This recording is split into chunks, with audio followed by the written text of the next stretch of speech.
urashobora kubwira umuntu waburaye kumugira neza bigatuma aheruka udafite icyo umufasha. Amen.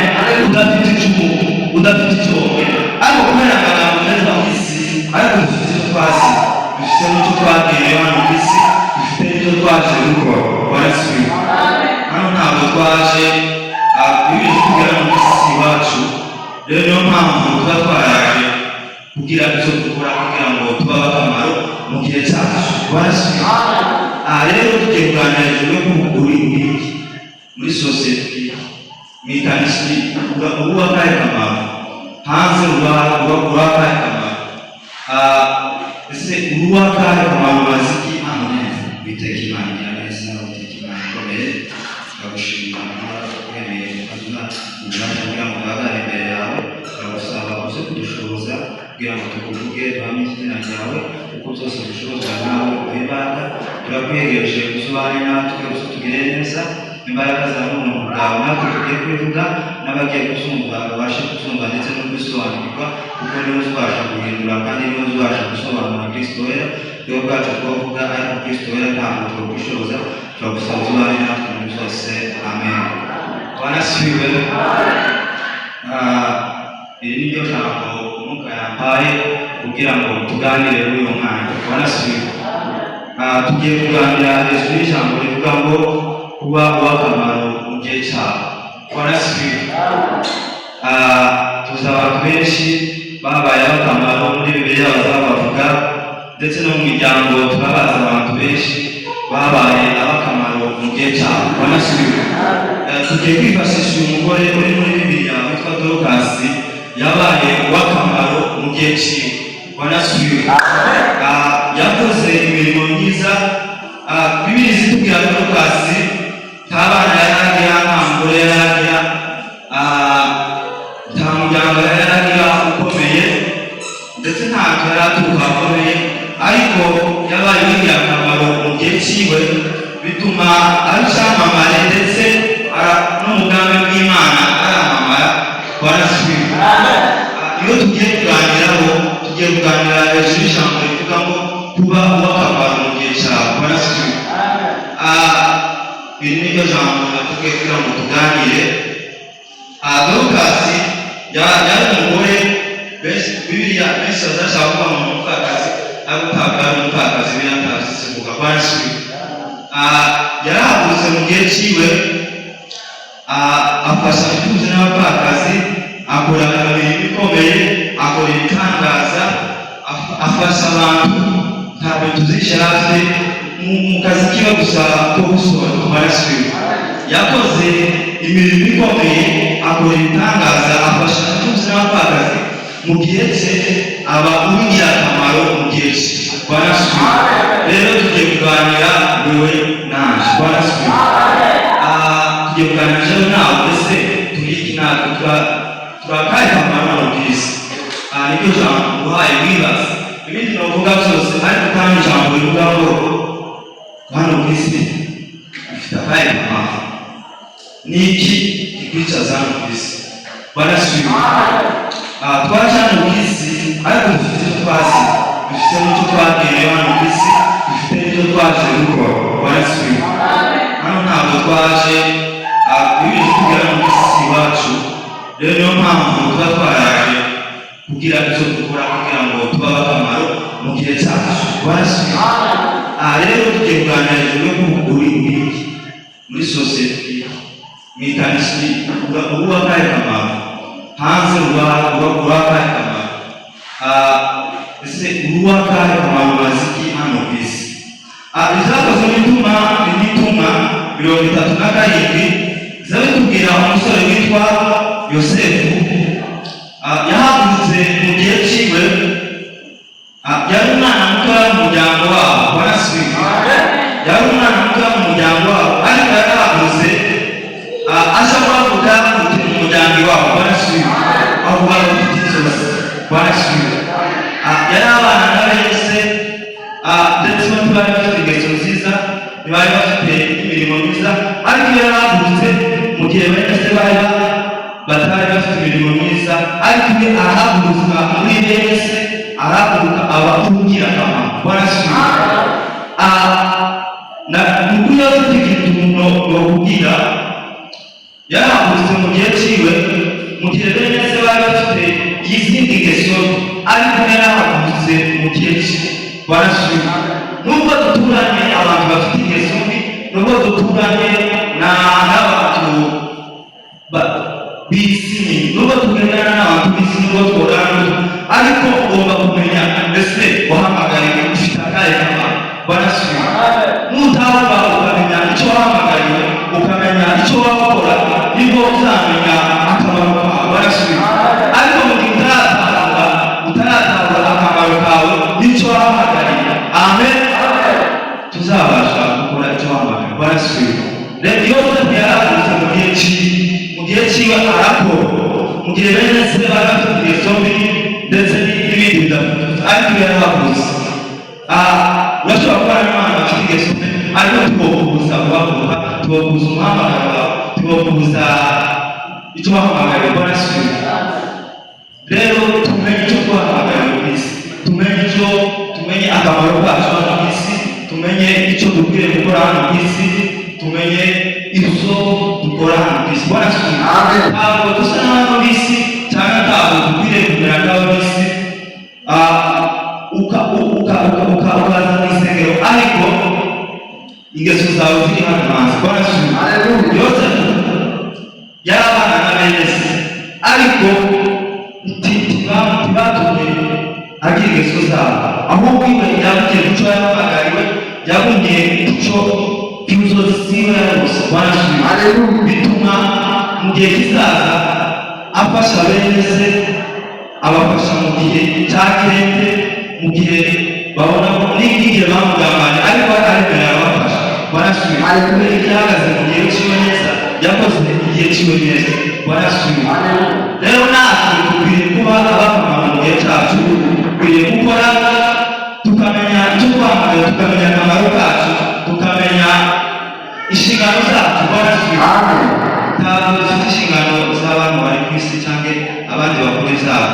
Abantu benshi usanga bafite imitima ibiri, ugasanga umutima umwe uri hano, umutima uri hanze. Barashima muri cya gihe nta tuzomenya gukora, muri cya gihe nta tuzogera, kandi tuzomenya n'icyo wahamagaye kubera ko ufite ibintu bibiri. Barashima rero dukwiye kumenya icyo twahamagaye. Ni ijambo twasomye ryo Lukasi yabaye uw'ingirakamaro mu gihe cye kugeza igihe apfa arapfa, imirimo yakoze iramusura. Barashima haleluya, imirimo ye iramusura. Barashima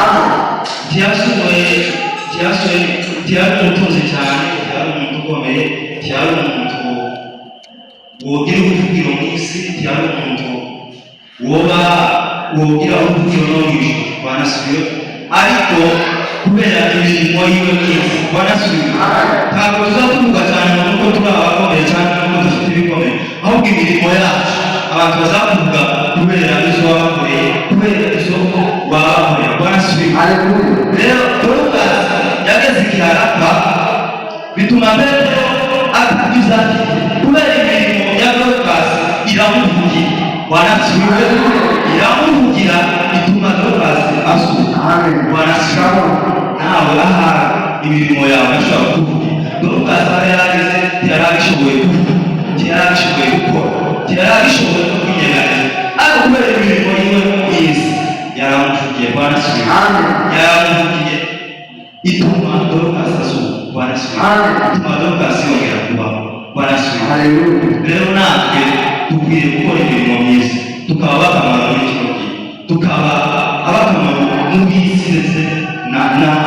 Barashima niho nawe uzagira ubuvugiro mu ijuru ndetse no mu isi. Barashima bibiliya ivuga arumuriza ntabwo Imana yahamagaye abakomeye cyane, abafite amafaranga, aho Imana yaguhamagaye kuri ubusa iby'Imana yaguhamagaye. Barashima haleluya.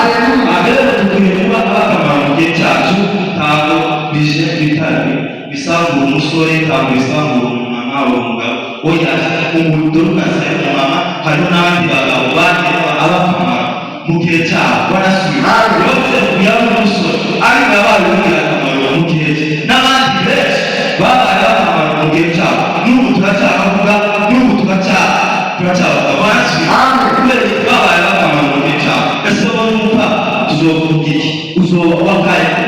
amen.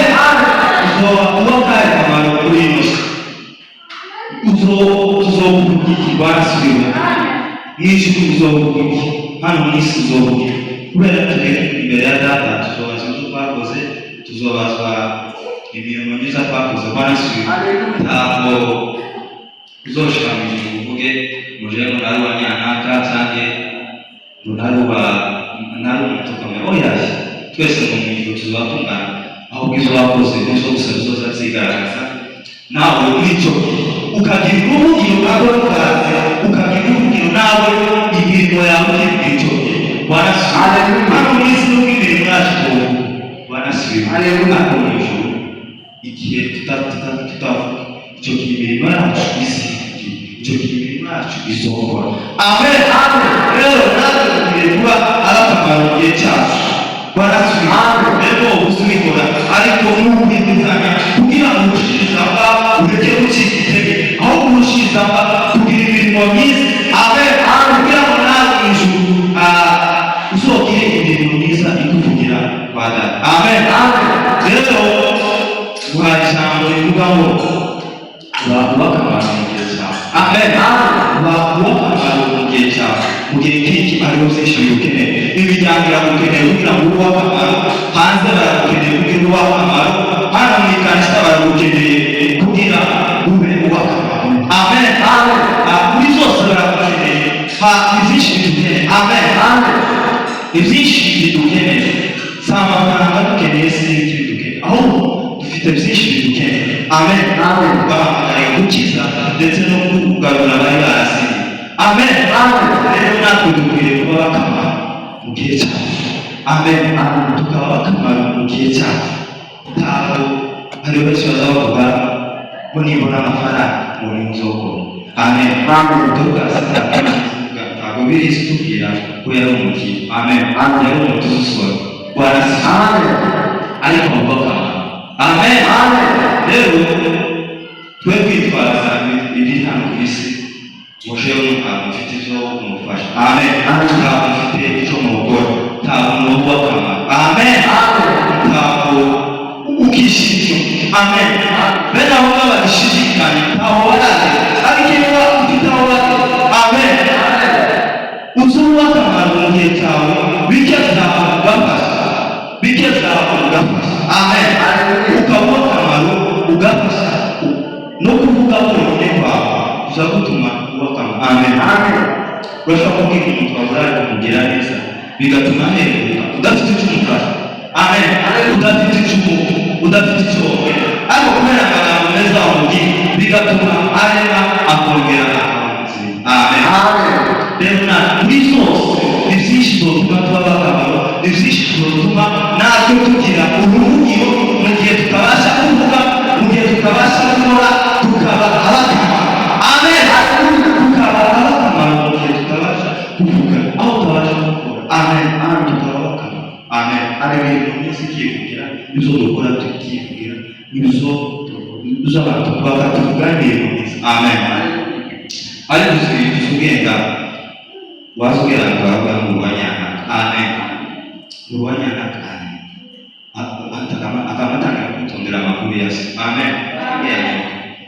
Ngo nyana karamize cyaya n'umuntu ngiriza ya muntu nubwo yabarakuriye uzomba kamurimo. Amen. Nubwo yabatakira uzomba kamurimo. Amen. Ariko uzikuzira ahantu bazutinya kuvuga. Amen. Ngo batavuga nabi. Amen. Rero dukwiye kuba akamaro mu gihe cyacu, nubwo tukiri abasore, imirimo myiza ikazivugira ndetse no mu bana babo. Amen. Ikazivugira umwana yazaga ntabwo agahererwa kubera imirimo myiza wakoze. Amen. Rero dukwiye kuba akamaro mu gihe cyacu, tugakora mu gihe cyacu, tukavuga mu gihe cyacu, tukabera benshi. Amen. Tukavuga mu gihe cyacu. Amen. Iki ni igihe cyacu cyo gukora, iki ni igihe cyacu cyo gukora imirimo myiza. Amen. Iki ni igihe cyacu cyo kuvuga, iki ni igihe cyacu cyo gukora kugira ngo natwe tuzagire uruvugiro aho tutabasha kuvuga, aho tutabasha kugera, tukagira uruvugiro imbere y'Imana ndetse n'ahantu mu isi, tukagira uruvugiro abari kugira ibintu bakazavuga nabi cyangwa bakavuga ibidakwiriye kuri we, aho hano mu isi tugira imirimo myiza ndetse no mu ijuru twagera imirimo yacu ikazivugira. Amen. Tugahaye ijambo rivuga ngo uw'akamaro mu gihe cyawe. Amen. Kandi ijambo rivuga ngo ese uw'akahe kamaro hano mu isi?